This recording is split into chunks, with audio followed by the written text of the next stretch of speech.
Hi guys, this is Niru. இன்றைக்கு நான் உங்களுக்கு எப்படி ஸ்பைசி கிறிஸ்பி சிக்கன் பர்கர் செய்கிறேன்னு செய்து காட்ட போகிறேன். இந்த ரெசிபியை நாங்கள் ரொம்ப ஈஸியாக வீட்டிலேயே செய்திடலாம். இதுக்கு தேவையான இன்க்ரீடியன்ஸ் எல்லாம் கீழே டிஸ்கிரிப்ஷனில் இருக்குது. இப்போ நாங்கள் இந்த ரெசிபியை எப்படி செய்கிறேன்னு பார்ப்போம். அதுக்காக நான் இன்றைக்கு ஒரு போன்லெஸ் சிக்கன் பிரஸ்ட் எடுத்திருக்கிறேன். நீங்கள் போன் இல்லாத சிக்கன் தாய் கூட இதுக்கு பாவிச்சு கொள்ளலாம். இந்த சிக்கன் பிரஸ்ட்டை நான் ஒரு பிளாஸ்டிக் ரப்புக்கு மேலே வச்சு நடுவால் வெட்டி 2 பீஸ் ஆக்குறேன்.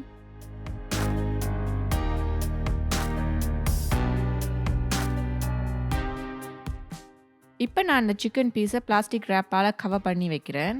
அடுத்ததாக இப்படி ஒரு மீட் ஹேமர் எடுத்திருக்கிறேன். இது உங்கள்கிட்ட இல்லாட்டி நீங்கள் சப்பாத்தி உருட்டுற ரோலிங் பின் கூட இதுக்கு பதிலாக யூஸ் பண்ணி கொள்ளலாம். இப்போ இந்த மீட் ஹேமரை யூஸ் பண்ணி வெட்டி வச்சிருக்கிற 2 சிக்கன் பீஸையும் இந்த மாதிரி 1/2 இன்ச் சைஸுக்கு நான் ஈவனாக குக் ஆகிறதுக்காக தட்டி எடுக்கிறேன்.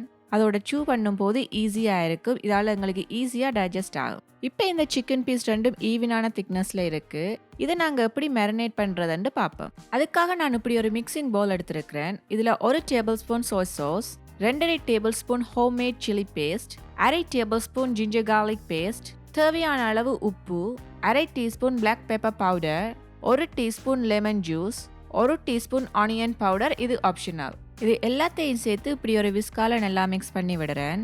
அடுத்ததாக இதில் எடுத்து வச்சிருக்கிற 2 சிக்கன் பீஸையும் சேர்த்து நல்லா கோட் பண்ணி விடுறேன். இது நல்லா கோட் பண்ணப்பட்டா தான் சிக்கன் பர்கர் சாப்பிடும்போது எங்களுக்கு நல்ல ஒரு ஃப்ளேவர் கிடைக்கும்.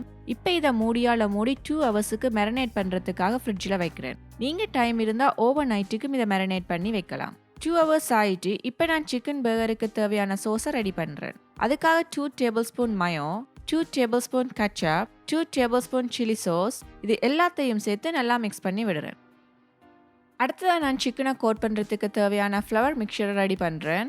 அதுக்காக ஒரு பவுலில் நான் 1 கப் ஆல் பர்பஸ் ஃப்ளார் அல்லது மைதா, 1/2 cup cornflour, 1/2 table spoon Gayan pepper, இதுக்கு பதிலாக நீங்கள் சில்லி பவுடரும் யூஸ் பண்ணி கொள்ளலாம், 1/2 டீஸ்பூன் பிளாக் பெப்பர் பவுடர், தேவையான அளவு உப்பு, 1/2 டீஸ்பூன் கார்லிக் பவுடர், இது எல்லாம் நல்லா சேர்ற மாதிரி நல்லா மிக்ஸ் பண்ணி விடுறேன்.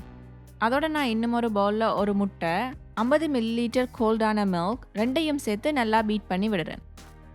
சிக்கனை கோட் பண்ணின உடனேயே நாங்கள் அதை ஃப்ரை பண்ணி எடுத்துட வேணும். அப்போ தான் அது நல்ல கிறிஸ்பியாக இருக்கும். அதால் நான் கோட் பண்ணுறதுக்கு முதலே சிக்கனை டீப் ஃப்ரை பண்ணுறதுக்காக இப்படி ஒரு பேன் எடுத்து அதில் தேவையான அளவு எண்ணெய் ஊற்றி சூடாக்குறேன். அதோட நான் சிக்கன் பர்கரை லேயர் பண்ணுறதுக்காக லெட்டஸ், சீஸ், ஆனியன், டொமேட்டோ இது எல்லாத்தையும் வெட்டி ரெடி பண்ணி வச்சுருக்கிறேன். நீங்கள் உங்களுக்கு பிடிச்ச டாப்பிங்ஸ் யூஸ் பண்ணி கொள்ளலாம். இப்போ மேரினேட் பண்ண வச்ச சிக்கன் ரெடியாக இருக்குது. இந்த சிக்கன் பீசஸை நான் இந்த ஃப்ளவர் மிக்சரில் கோட் பண்ணி எடுக்கிறேன்.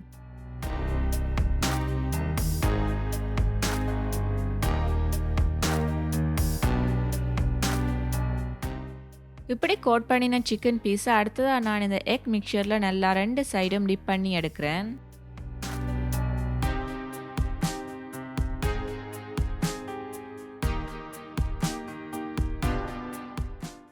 இப்படி எக்கில் டிப் பண்ணி எடுத்த சிக்கன் பீஸை திரும்பவும் நான் நல்லா இந்த ஃப்ளவர் மிக்சரில் கோட் பண்ணி எடுக்கிறேன்.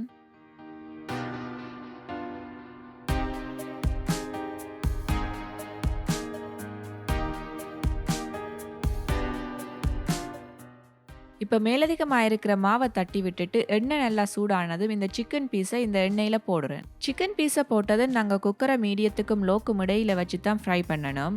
அப்போ தான் சிக்கன் ரோவா இல்லாமல் உள்ளுக்குள்ளே நல்லா குக் பண்ணி இருக்கு. ஒரு சைட் குக் ஆனதும் நான் மற்ற சைடுக்கு திருப்பி விடுறேன். இப்படி 2 சைட் குக் ஆனதும் இதை இறக்கி ஒரு பேப்பர் டவலில் வைக்கிறேன். ஒரு சைட் குக் ஆகிறதுக்கு எனக்கு 4 to 5 மினிட்ஸ் எடுத்தது. நீங்கள் இப்படி ஒரு இன்ஸ்டன்ட் ரீட் தெர்மோமீட்டர் வச்சிருந்தா இன்டர்னல் சிக்கன் டெம்பரேச்சர் 165 ஃபெரனைட்டுக்கு வரைக்கும் குக் பண்ணுங்க. உங்களுக்கு இந்த தெர்மோமீட்டர் வேணுமெண்டா இதுக்கான லிங்க் இல்லை டிஸ்கிரிப்ஷனில் இருக்கு, செக் பண்ணி பாருங்க.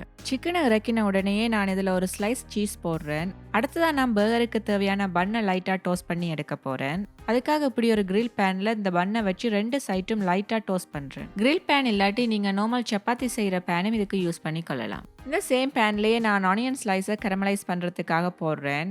நீங்கள் பச்சையாக அது யூஸ் பண்ண போகிறீங்க என்றாலும் யூஸ் பண்ணி கொள்ளலாம். இப்போ எல்லாம் ரெடி ஆகிட்டு சிக்கன் பர்கரை எப்படி நாங்கள் லேயர் பண்ணுறேன்னு பார்ப்போம். முதல்ல பன்னோட பாட்டம் சைடுக்கு நான் ஆல்ரெடி ப்ரிப்பேர் பண்ணி வச்சிருக்கிற பர்கர் சோஸை ஸ்ப்ரெட் பண்ணி விடுறேன். ஸ்ப்ரெட் பண்ணின சோஸுக்கு மேலே நான் லெட்டஸ் வைக்கிறேன். அதுக்கு மேலே நான் ஒரு ஸ்லைஸ் டொமேட்டோ, கிரில் பண்ணின ஆனியன் ஸ்லைசஸ், அதோட நான் ஃப்ரை பண்ணி வச்சிருக்கிற சிக்கன் பீஸையும் வைக்கிறேன்.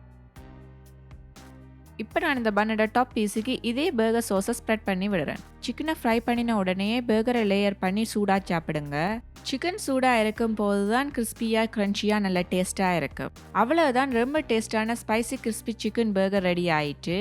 எந்த வீடியோகிராஃபர் ரொம்ப அவசரப்படுறாரு இந்த பர்கரை டேஸ்ட் பண்ணி பார்க்கறதுக்கு. அதால நான் இதோட முடிக்கிறேன். மறக்காம சப்ஸ்கிரைப் பண்ணுங்க, லைக் பண்ணுங்க, கமெண்ட் பண்ணுங்க. கண்டிப்பா நீங்களும் இதை வீட்டில் ட்ரை பண்ணி பாருங்க.